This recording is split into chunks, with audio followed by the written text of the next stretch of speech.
Hello everyone. So আজকে ছিল safe আলির বার্থডে, তাই আমি আর দিশা মিলে চলে আসি একটা ফুলের দোকানে, আর ওখান থেকে ফুল নিয়ে চলে আসি একটা কেকের দোকানে। আর সমস্ত কিছু কেনা হয়ে গেলে ফাইনালি আমরা সেফ আলির বাড়িতে চলে আসি আর সেফ আলিকে একটু সারপ্রাইজ করে ফেলি। Happy birthday!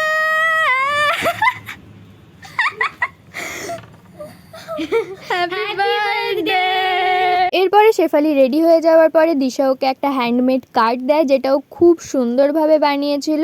অ্যান্ড দেন আমরা তিনজনে মিলে ছাতা ধরে বেরিয়ে পড়ি আর চলে আসি বোম্বে ক্যাফেতে। আর ওখানে বাইরেই কয়েকটা ফটো তুলে আমরা ভিতরে এসে কেক রেডি করি। অ্যান্ড ফাইনালি ও কেকটা কাট করে। Happy birthday dear Shefali, happy birthday to you.